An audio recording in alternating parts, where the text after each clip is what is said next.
Hallo und herzlich willkommen zu einer neuen Review auf WePlayHandball.de. Heute mit einem absoluten Highlight, einem der Newcomer der letzten Jahre, dem Crazy Flight X3 von Adidas. Was er kann, was er nicht kann, was der Unterschied zu seinem Vorgänger, dem X2 ist, das jetzt im Detail. Fangen wir mit dem Gewicht an. Der Crazy Flight X3 bringt jetzt in der neuen Variante 313 Gramm auf die Waage, allerdings auch in UK 5,5, also in einer relativ kleinen Größe hier.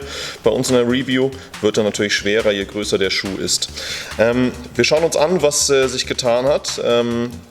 Der wesentliche Unterschied zum X2 besteht im Obermaterial. Hier hat sich ein bisschen was getan, und zwar, wenn ihr euch hier in der Seitenverstrebung und auch vorne im Vorderfuß das Obermaterial anschaut, das war beim X2 noch etwas mehr gewebt, etwas mehr Stoff, mittlerweile etwas stärker gewebt und teilweise mit PU hier vorne überzogen und wirkt dadurch etwas stabiler. Also während der vorherige X2 da gerade im Mittelfußbereich vielleicht noch einige Stabilitätsschwierigkeiten aufwies, muss man sagen, hier beim X3 hat Adidas großartig das Ganze gelöst und hat mit dieser PU-Überschicht und hier auch vorne im Innenbereich und vor allen Dingen hier im Zehenbereich da wirklich richtig gute Arbeit geleistet.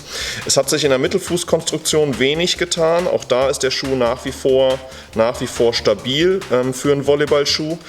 Deswegen ja auch so beliebt bei Handballerinnen und Handballern. Die Boostdämpfung selbstverständlich drin geblieben, führt nach wie vor ungefähr bis 2/3 des Fußes, im Vorderfußbereich dann nicht mehr, also da habt ihr wirklich einen richtig guten Kickback auf dem Vorderfuß, während ihr im Fersenbereich sowohl im Volleyball als auch im Handball euch auf eine sehr stabile Dämpfung verlassen könnt. Auch die Sohle ist gleich geblieben, da die asynchrone Verstrebungen hier, die asynchronen Panels im Vorderfuß, hier im Rückfußbereich einige Aussparungen, da seht ihr das Boostmaterial als Dämpfung, macht das Ganze ein bisschen leichter und flexibler. In der Stabilität, wie eben angesprochen, hat sich nicht viel geändert, ist dann allerdings durch das Obermaterial gerade stabiler geworden. Das Fazit ist eigentlich relativ einfach. Der X2 war schon ein Top-Schuh und jetzt mit den kleinen Verbesserungen ist der Schuh nochmal einen Ticken besser geworden. Vor allen Dingen in der Stabilität des Obermaterials ist der Schuh jetzt herausragend. Die Kombination aus Boost und Speed war sowieso immer stark nachgefragt bei Adidas und ist jetzt im X3 natürlich auch fortgeführt worden. Mittelfußstabilität nach wie vor stark, Boostmaterial im hinteren Bereich mit einer tollen Dämpfung und im Vorderfuß habt ihr eine Menge Feedback über eine relativ flach konstruierte Sohle. Der Schuh ist auf jeden Fall einzusetzen für mittelschwere und teilweise auch etwas schwere Spielerinnen und Spieler auf den Halbangriffspositionen und auf Rückraummitte. Selbst am Kreis kann man den Schuh vielleicht auch mal spielen, vor allen Dingen in dieser Mid-Cut-Variante, die für 10 € mehr am Ende noch ein bisschen Stabilität im Mittelfußbereich mit hinzubringt.